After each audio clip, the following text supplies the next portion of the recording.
Yo, have you heard about Anchor? It's the easiest way to make a podcast. Let me explain. It's free. There's creation tools that allow you to record and edit your podcast right from your phone or computer. Anchor will distribute your podcast for you so it can be heard on Spotify, Apple Podcasts, and many more. You can make money from your podcast with no minimum listenership. It's everything you need to make a podcast in one place. Download the free Anchor app or go to anchor.fm to get started.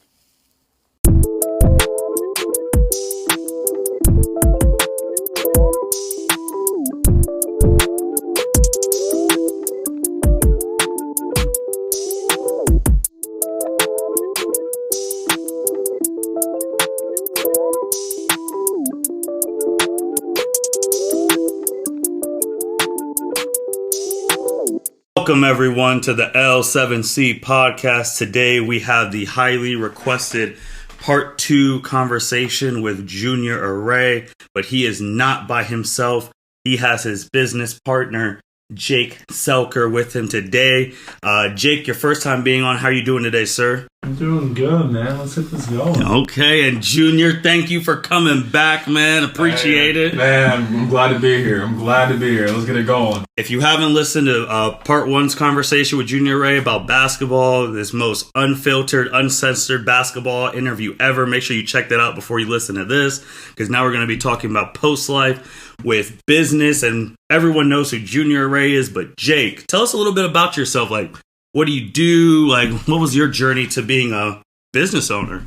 Yeah, so I mean, growing up, Junior and I had a lot of conversations in his basement. Mm-hmm. Talked a lot, played a lot of FIFA, and along the way, we were going to go our separate ways. I was supposed to go to Dallas for logistics. Okay. Junior was supposed to stay here in Columbus, and COVID kept us together. And because of that, we talked a lot more. We planned a lot more. We started an LLC back in August, September time. Mm-hmm. And then we bought our first house in December. Yeah. Okay.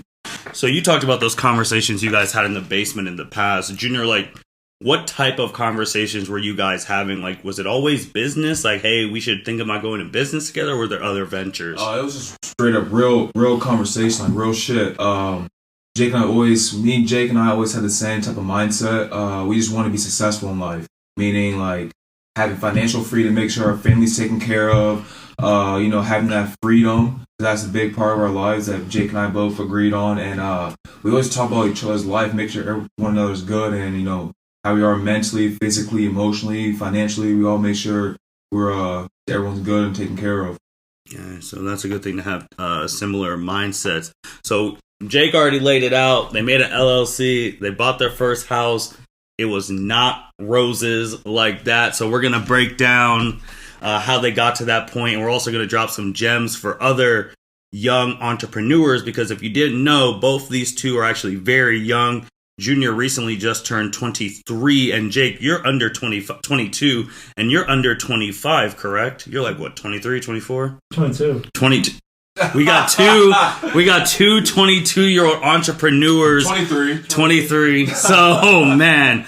So yeah, it was not roses. So we're going to start at the beginning. So when you talked about COVID bringing you guys together, Jake, and like let's make this business. Mm-hmm. So when you guys decided you were going to make a business, how did you know what business avenue you were going to go into? Great question. I don't think we did. Okay. We did. We kind of knew a few people in real estate, and we went off of what each of them told us, and from that we met more people, and then we kind of just pulled the trigger on it. Yeah, that's exactly, just to piggyback what Jake said, we never really sat down saying, yeah, let's own a real estate company. It was really just, like Jake said, we knew people in real estate. I don't even know how the fuck we even got into that, but we just knew a lot of people from real estate, and then Jake and I was like, fuck it. I mean, they're making great money, so like, why not us? And now sky's the limit, we don't look back at that. So when you guys decided real estate, did you guys already know what you needed to do to become an official business? Did you have to look that up? Like, how much paperwork was involved in that? Well, I mean, for not really having ever filled out paperwork in my life for anything serious, I mean, this is quite a bit. I mean, just establishing an LLC took a few weeks, maybe a month or two. Yeah. To get everything situated, obviously, legal documents. Obviously people don't know this, but Biggie's our operations guy behind the scenes with our company. He's the one that takes care of the legal work, make sure our paperwork's correct, make sure we're not doing anything stupid.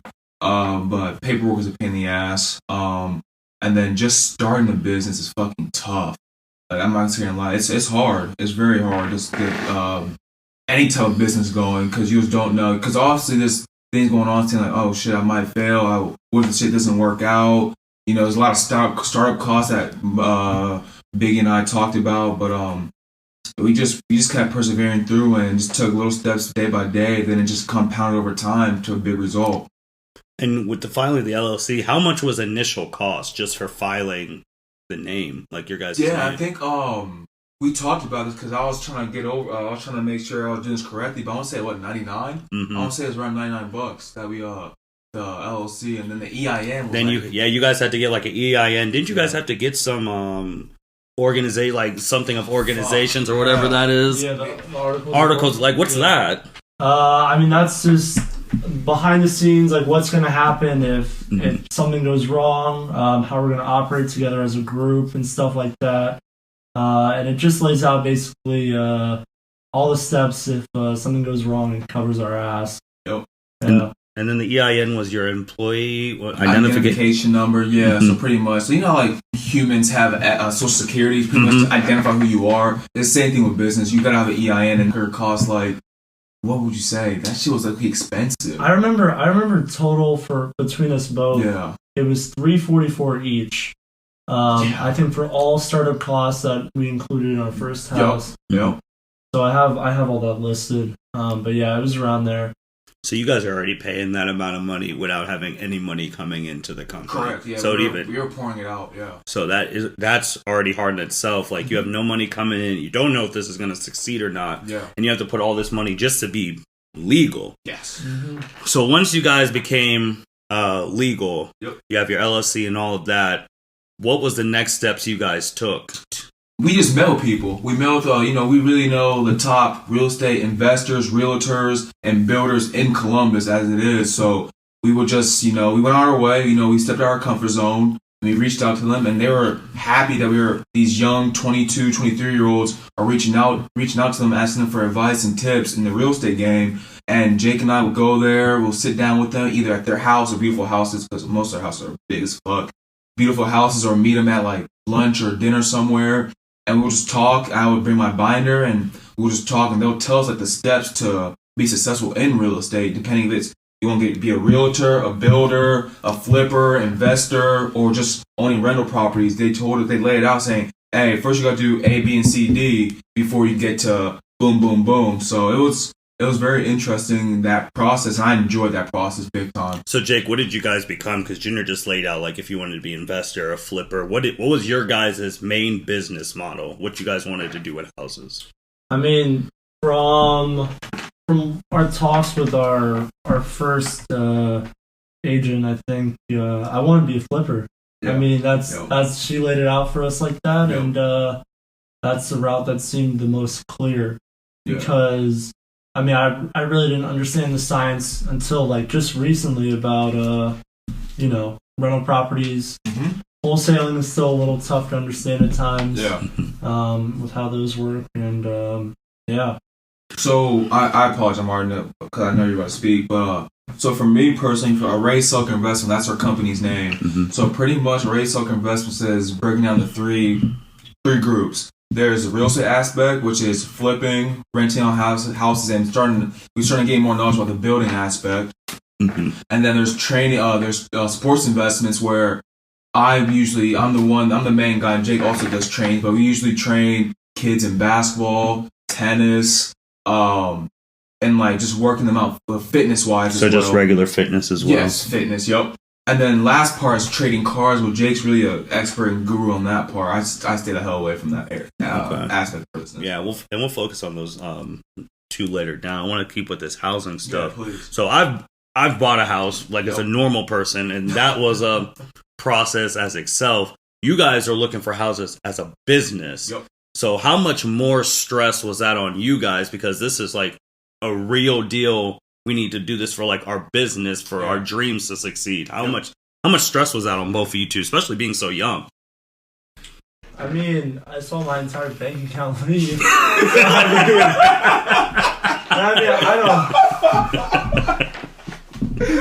I don't spend that much money. I spend $30 a week on groceries max. I spend $10 max at the bars a week. Like, I know my margins and what I'm making and what's going in and out. So, like, to see essentially, like, the safety just completely leave, and being on my own, I kind of learned what a lot of my friends felt like living from paycheck to paycheck. And I was like, okay, like, this is what we're going to have to be and do for, and get comfortable with until we make it. And I want to put this out for the people listening, because you guys chose the flipping route. And for people who don't know, when you're flipping, you buy a house. So obviously like a normal person, except with like you put a down payment. Yeah. But then you're putting more money to completely renovate that house. Yep. So the goal is that someone would buy the house for the new profit level that you would obviously make your money back and then some. So you're putting a lot of money in from down payment, renovations, and all of that. When you guys were looking for houses, because you guys were looking for it during COVID era too. So that's a whole other thing that not that many people experience, especially y'all's age. So how did it feel looking for houses during like COVID? Man, it fucking sucked. It sucked. It was just tiresome and gruesome, because I don't think people really understand, like, during this time where Jake and I really said, like, let's make a business and, create wealth and create financial freedom for our families, is that Jake was still in college, finishing up his last semester, and then I was just out of college. I hadn't started my tax accounting job yet. So I'm over here becoming a security manager, managing warehouses around Columbus area. And bro, like, we would talk to lenders, banks. They said, no, we're not gonna approve you for anything. I'm like, why? I mean, and we would get arguments with the lenders because they said you have no experience. So like, it was frustrating on that part. And then our first realtor. Lordy. Well, go back to the lenders though. Okay, when you guys, because with the pre-approval, you have to get like your credit scores and all that. Were they combined your guys' credit scores since you were a business, or did they do it individually? I mean, they did that, but they pulled both our credits. And to be honest, I was shocked I had the credit score I had, and Jake's credit score was fucking phenomenal. Thank the Lord on that. So. I mean, we're both have very good credit. Yeah, for sure. No, I'm like in the high 700s, and Jake's literally damn near in the 800s. So it worked out perfect at the end of it. But yeah, just that whole lender process and getting an application, like a loan application, and all that, it was stressful. So I'm so sorry. I was literally on the phone with lenders while I'm at work trying to fire somebody just because it was just very messy. You already brought up your first realtor, and so with the business, because how important is it to hit on your first realtor though? Like, what was the process you guys went through to pick your first realtor? What's crazy? How that even started is because we're really close to the Schonstein family. They're like MI Homes. They are the number one top builders in the Midwest. Yeah, and I was trying to get one of the Schonsteins that we're really close with back in his groove of building again, because he had some tragic shit happen to him in the '08 crisis, whatever. And I saw this plot of land in this Westville area, great school district, great location. So one day I was just on Zillow and I clicked like connecting with a realtor, and then all of a sudden, like 10 minutes later, I had my phone going off, and then her name was Allie Powell, and we were talking. She said, hey, when do you want to meet? I said, we can meet at this lot in Westerville. So we went over there, talked to her. She was telling me to sign papers I've never seen before. So I didn't even, at this time, Martin wasn't doing operations for us yet, but I was just signing fucking random ass papers left and right. Didn't know what the fuck's gonna happen. I pretty much signed my life away, and I couldn't even know about that, but and then Jake signed his shit too, because I was like, fuck it, I signed it, you signed it too, motherfucker. So, that happened, and then, then we bought our first property with Allie, and, things went south after that. So this first property, it was down in Franklinton area, and you've been high on it, like we talked about in the last one. So what made you guys pick that one? Was that your top option, or were there other ones you guys wanted to get and couldn't get? I mean, second part. I mean, we had a lot of conversations with our first realtor, and so we kind of planned out the spaces in Columbus that we knew were in development, growing, and whatnot. And so, I mean, it was between Franklinton, it was between the Southern Orchard side Southern of Orchards, town, Town East, Old Oaks, Yeah. King Lincoln. Those are like legit right now. Columbus, those are the hottest spots for investors to go in, and that's why it's like a bloodbath trying to get a property now. Yeah. Because everyone knows those are hot spots, so we're just literally it's everyone for themselves. Whoever the fit is, you better get there before someone else does, or it's too late. And that's why me and Jake now are starting to build up a new niche and starting to figure out other ways to get properties for other people to do. So you guys picked that house. Yep. How much was it initially? 110. And how much did you guys put down? Damn near 50. Half of that damn. So you price. put half of it, which is $750. that's already a lot of money going out for someone. You guys have not made a profit yet. And we don't have legit career jobs. Yeah, you guys don't even have legit career jobs, and that's a lot of money going out. So when you pick that house, I know from Junior's side, so I'm gonna ask you, Jake, did you have doubters about what you guys were doing? I know Junior did. Like, there was family that was just like, hey, what are you doing? This is a lot of money. Did you have any, like, family friends be like, I don't know if you should be doing this or whatnot? Yeah, about a month before we bought it, but I mean, I never told them. I told them after we sold what happened. Like, nobody, the only people that knew was Junior, Biggie, Junior's other brother, and my roommates in my apartment. And that's the only people that knew. But I mean, everyone around me was very supportive. I didn't really allow people that doubted me in the circle or allow them to know about it at all. I would just say on the opposite, it would be harder for Junior because two of them lived in his house. Yeah. So, besides, because Steven, the other brother, he didn't live there. Steven was in it. I was just like, hey, you guys are going to be fine. It's your money. Yep. Courtney, my wife, was with it. Junior's parentals, not so much. No. They were just because they haven't bought they bought houses before the '08 crisis. Yeah. So that was way back. So they didn't realize how much the game changed. Yep. But so when you guys bought that first house and you guys were looking at it, you guys were planning the stuff. So you already put like $50K plus. Yep. So then comes the hard part, renovations. So how did you guys find a crew to renovate that entire house, backyard? How did you find the crew and how much did they cost? Want me to answer? You got it. No, you got it. Okay, so our crew is easy rebuilds. Those are our workers, our contractors. Mm-hmm. They're phenomenal. I love them. Our general contractor Ignacio, he's great. He knows his stuff really well.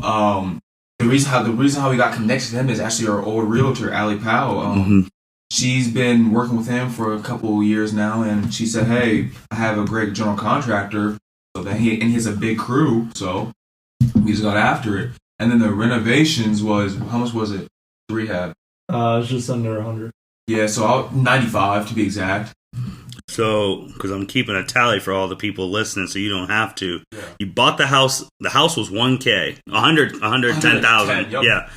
You put $50K down, and then you put $95K in the renovations. Yep. So down payment and renovations is already more than the house. Yeah. So for those listening out there, those two things are already more than the house over there. And we keep saying your first realtor. Yeah, So okay. what happened with that? Why was she not the realtor through and through? Because I've only bought a house once, and Aaron Moore, who's fantastic, we were there all the way realtor, through. So I don't know what it's like to switch realtors, and I don't think most people do. So what happened there? Jake, enlighten them, because if I talk about it, it's gonna get really personal. Was it a business? What happened? Absolutely, it's a business decision. Yeah, I mean, our first realtor came out with great intentions, and she was great in helping us really establish, what we wanted to do and where we needed to go. But I mean, at the end of the day, she She did not know her shit on the investor side, if I want to be honest with you. What do you mean by that? Because she was like, this big things, like she was painting this picture in her head that we can do A, B, C, D. Mm-hmm. A, B, C, D, and it just did not work so well. Then one day, I'm just laying in bed, and I was like going through the numbers, and I'm like, wait, we might fucking get a $50,000 loss on this property if we're not doing things correctly. Mm-hmm. So then I start panicking. So I called Jay and said, hey, am I tripping? Are these numbers not making sense to you either? So then he was on obviously the same mindset. Yeah, they don't make sense. So luckily, my boss, boss at the accounting firm, Nate Bush, phenomenal guy, big shout out to him.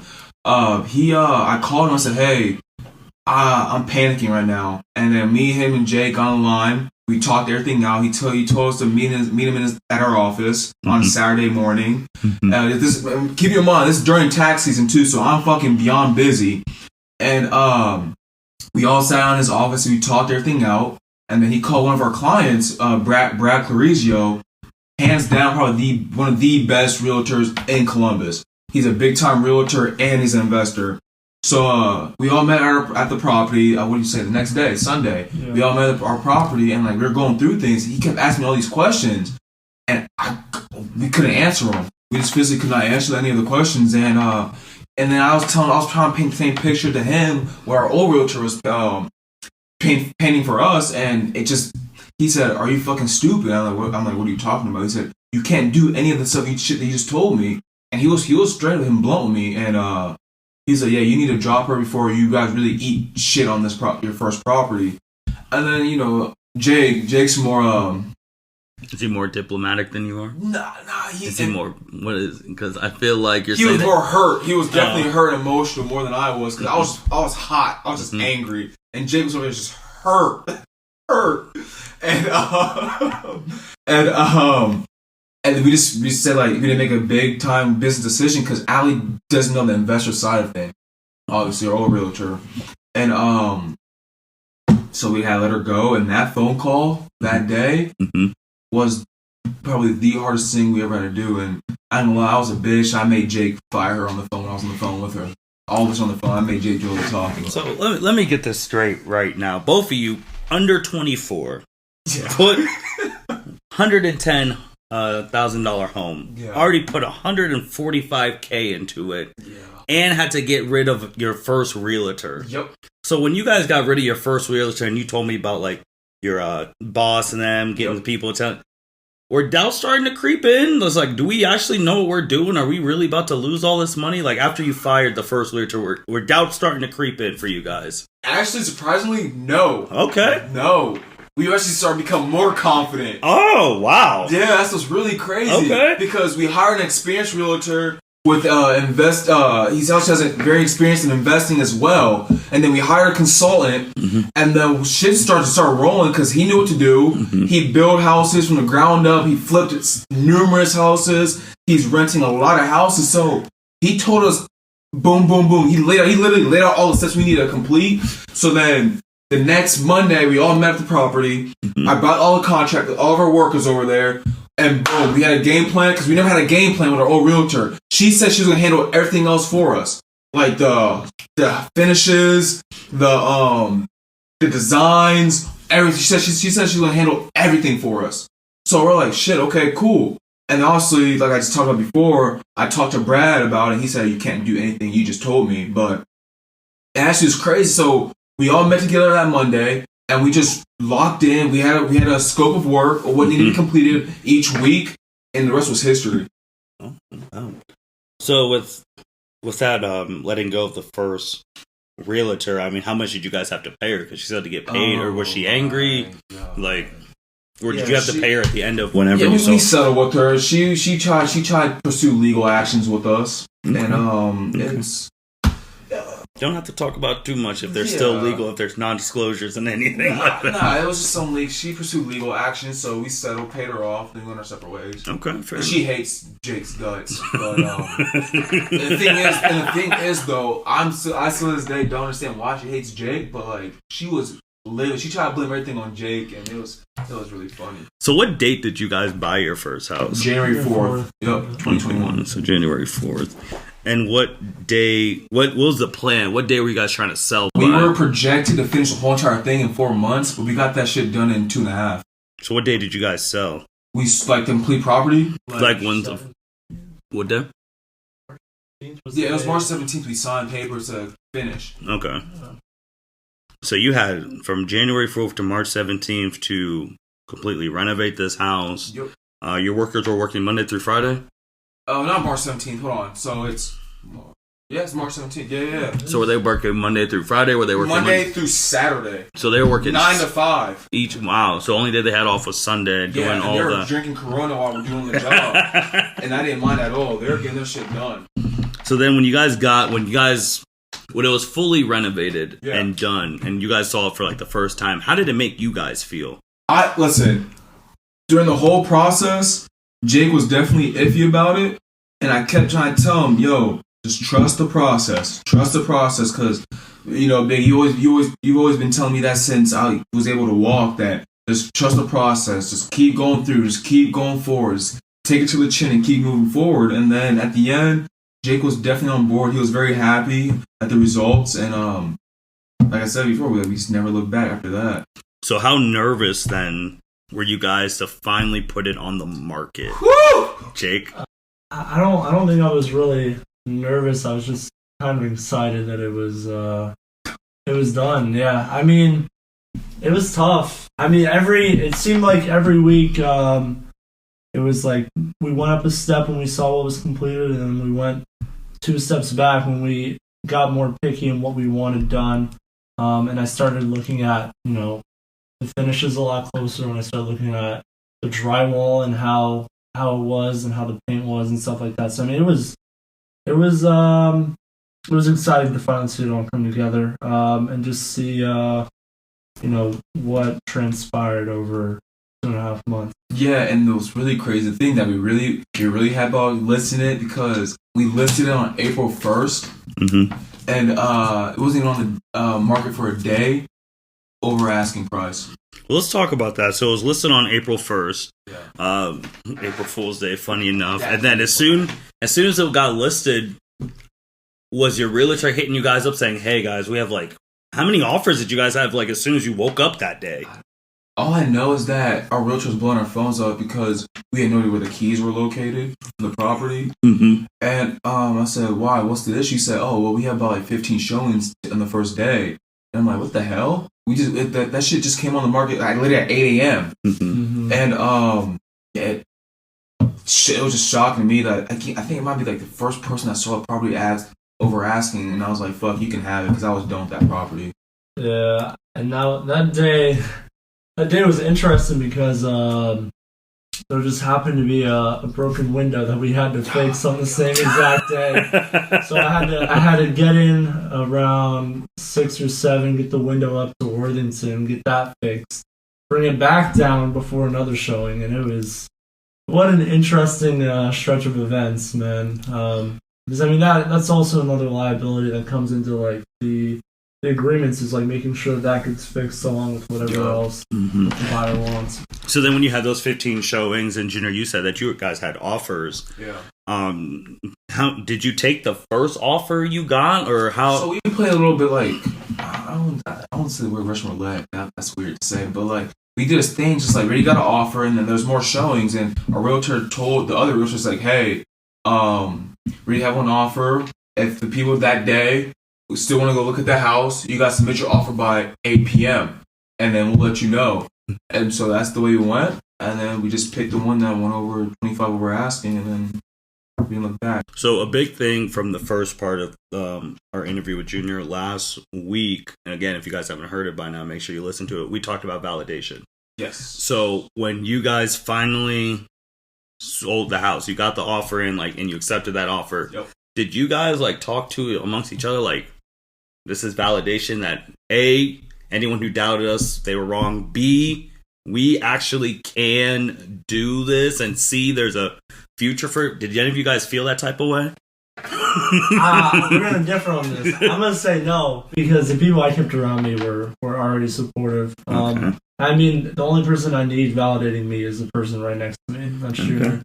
especially. I know Junior has some very different thoughts on. I'm not gonna say who. I'm not gonna say their names. I'm not gonna throw shade, but I had a lot to prove to so many people that doubted me and doubted our company, and it felt so good selling that first property and making more profit. I got the pic. What does this picture make you guys feel? Right there, sold. How does it make you guys feel? It makes me feel young. It's true. I mean, it's just we look so pure and innocent. Like we can really do something, and I'm glad we started. We're starting now. We're 23 and 22 years old. So you sold it, and you've already put $145K into it, and we're not even talking about payouts and stuff like that. How much did you guys sell it for? $275. On the dot. Yep, $275. And you know it's crazy. Me and Jake are running numbers for $250. And you guys were able to sell it for $275, which also was a Franklinton record. Am I right? Yep. Was it by 25 or 30 grand? Yeah, it's crazy. Yeah. So how did it feel too that your first house was and look at that house right there. Gorgeous, man. So how did it feel like your first house you guys ever bought was a Franklinton record? It's huge. It's crazy, bro. It's really crazy how I don't even, bro, man. I'm so lost for words right now. I'm not gonna say a lie to you. It felt great because obviously, you know, during that process you've been through it. You know, you gotta get an inspection done. We got fucking chewed out on our inspection. It was like 120 pages long. They chewed us out. But luckily, the owner's out of state guy that wanted to move in, and he only wanted 6 things done out of all the things that we fucked up on the house. Thank the Lord, though. We fixed those things still. But he really wanted 6 things to make sure we take care of, and we took care of those. And then, you know, obviously the appraiser part, and that's the part that I was like low-key shitting bricks, because I just didn't know if it was going to appraise for, hell, $250. And look at that, you got appraised for $275. You can't beat that. That's insane. And then making a record on our first house, that's a statement to me. And I want to keep doing that. So then when you guys finally, closing date, you guys sign over the house. Yep. House 1 is done. Yep. How did it feel then for your guys' business account for that deposit to hit? How did that feel? I went on a nice run after that. I broke down. I haven't told Jake. As soon as I see that money direct deposited into our account, I'm breaking down. And that's exactly what I did. It was a great feeling. I can't lie. It was a phenomenal feeling. Just all the hard work we put into it, and you know, really chasing our dreams and making sure, like I talked about in the beginning, you know, we're really making this company and business to take care of our families so that they don't have to, you know, stress about anything financially or freedom wise. So it felt good doing it. So then house was sold.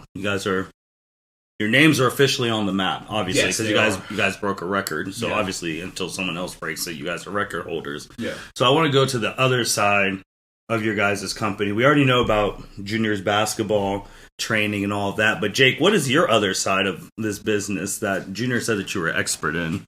Yeah, I love me some trading cards. So I'm doing that right now. Just like a few things. Shout out Chandler Levering. He got me into it. He also got me into game worn jerseys, buying, selling, and trading those. So I'm in that as well. It's just something that, you know, he brought up, you know, a Derek Jeter rookie. He said, I'm gonna buy this for 20. We're gonna flip it, and you know, the profit at the time, you know, we could have made 500 on it. We came back at perfect, and now it's up to like 10 grand for a perfect. And I mean, there's a Derek Jeter documentary coming out soon, so I mean, it's probably gonna go to 15 or 20 because of that. And so that's kind of you know, what I saw at first, and I was like, man, there's this much money in this. I mean, that's before Zion rookies blew up. That's before, you know, so many things happened that, you know, boxes back in the day when we were buying them were like $600-700. Those same boxes now are like $3,000. That's crazy. Yeah. So you do that, and then you obviously you train and coach kids in tennis, right? Yeah. So I mean, I've been at now 6 or 7 different places around Columbus. I'll be at Bexley High School for hopefully a long time working with them. But yeah, I have my teams in the summer. I have my clinics in the winter. I got a lot of stuff keeping me busy.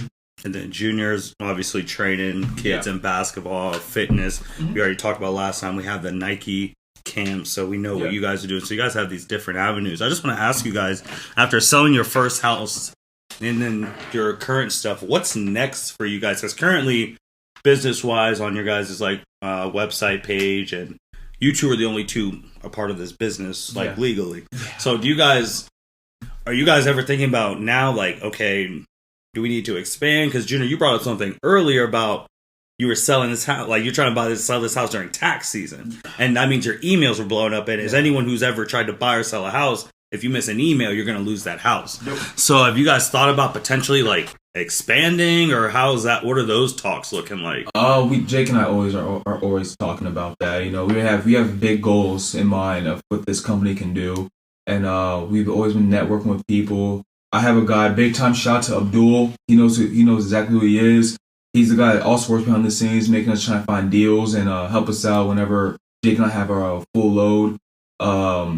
Big shout out to Martin Array, who's the guy running this podcast. He does a lot of shit behind the scenes for us as well. But that's another thing. Jake and I always talk about, we really want to expand, but right now it's not the best move financially for us to branch out and start hiring people yet. Mm-hmm. But once we keep having more under our belt, renting, building, and flipping, and that's to the point where we're like, shit, we can't handle it by ourselves. That's when we're going to start to branch out and start to hire people. Mm-hmm. And obviously the first two people we would hire right off the bat is Abdul, because that's my guy, and then you're definitely already behind the scenes, so you know something. Where can people reach out to you guys? What are the best avenues to reach out to you guys? Do you guys have your website? Is it Facebook, Instagram? What's the best way to reach out to Arrey-Selker if they want to talk to you for advice or reach out for business propositions? Arrey-Selker Investments at gmail.com. Arrey-Selker Investments on Facebook. Yep. Jake Selker, Twitter, Instagram, Facebook. Junior Ray, Twitter, Instagram, Facebook. Yep. Don't be a stranger. That's one thing, man. Never be a stranger. We're always looking to do deals anywhere. It can be anywhere out of state, in state, and the bumfucks of nowhere. We love buying assets. So I'm gonna hold you to that when some random person in Russia listens to this podcast episode and they reach out to you. And if the numbers make sense to us, we're all in. We'll be all in. I can't wait for that first Hilltop property, man. Hey, big shout out to Hilltop. We're coming for you guys soon. Don't worry. We'll make that place look nice. So with expansion, personnel wise, what about business wise? Because you got sports, you got real estate, you got trading cards. What other avenues would you want Arrey-Selker to go into? So right now we have real estate, we have fitness, and we have trading cards. I don't think we ever talked about anything else, have we? I mean, we've talked about creating products and stuff like that. I mean, there's obviously so many things that. We also thinking about back couple months ago, talking about opening up an Amazon store, but that's still just in our back of our minds. We haven't really fully engaged in that. I want to create my own alcohol as well. I think that'd be or a winery, exactly. Or wine, So we have a lot of big plans, and what advice would you give people your guys' age trying to not even just do real estate, just opening a business in general? What advice would you give them? Make your mistakes early. Yeah, and be ready for rejection. Be ready. It's a lonely process. You got to trust the process too. Not a lot of people are going to understand you. The ones that do, those ones you want to be around. Surround yourself with people that's going to, push you out your comfort zone. Make sure you're comfortable being uncomfortable. Hold you accountable. Those are the ones that really stick out to me. And just push yourself, man. It's not a sprint, it's a marathon. And like me and Marlon always talk about this huge. I'm big on compounding. So just do little things over and over, and it's gonna result into something big. And big shout out, book to recommend is A Compound Effect, because Darren Hardy does a phenomenal job breaking down that aspect, and I'm big on that aspect, compounding. All right. Well, you heard where to reach out to. You heard some advice. Junior, Jake, anything else you guys want to hit on before we close shop on this one today? No, just I appreciate you having us on the show for part 2. And we're hungry. You're gonna be hearing us worldwide soon. And I keep telling people it's good as 5 to 7 years. I'm really gonna do something big. Jake, you got any shout outs you want to do before we close shop today? Yeah. All right, go ahead. Go ahead. Shout out Brandon Carpico, first state tennis winner for Gahanna. Okay. It's history. Shout out Slobodan Milosevic. Shout out, obviously, Eric Schonstein. Yes. Shout out Mike Schiff. Yeah. Yeah. Shout out Scott Schiff, Stephen Schiff.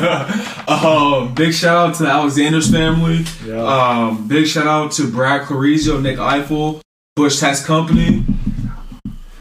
Big time for my godmom, Christy, Rafiq. Phenomenal. She's probably, if not the top realtor in Columbus. Big shout out to a lot of people that just trust us during this journey. Mark Wolf. I didn't forget you, Mark. Kate Giller. Yeah, Kate Giller, phenomenal lady. There's a lot of people that really helped us out and took us under their wing, and I'm very thankful Nick for Eiffel. them. Yeah, I already said Nick Eiffel. Oh, yeah. But yeah, man, I appreciate all the people that really helped us out. Big shout out to Martin Array for being the first person to actually believe in us. That's fucking huge. Big shout out to him. Christian Pulisic, first American to win a Champions League. That's huge as well. To be honest, I'm not hip to that person. But no, really big shout out to Martin though, man. He's really been with us from the jump, and he's always been there for us, and very thankful for him to be in our part of our company. To be honest with you. Mm-hmm. Yeah, I mean, just watch out for what we're about to do. Yep, we're gonna blow up. Y'all heard him. Exponential. Y'all heard him, and you know how to reach out to him. So if you didn't catch the initial wave, this is your chance to catch the wave. Email them if the numbers are right. They might email you back. And let's just, again, they put $145K into this house, sold it for $275. I'll let y'all do the math on that. And with that being said, thank you everyone for listening to the L7C podcast. Thank you, Junior and Jake, for coming on. Hopefully we guys can have you on again sometime later down the road to see how your guys' progress is.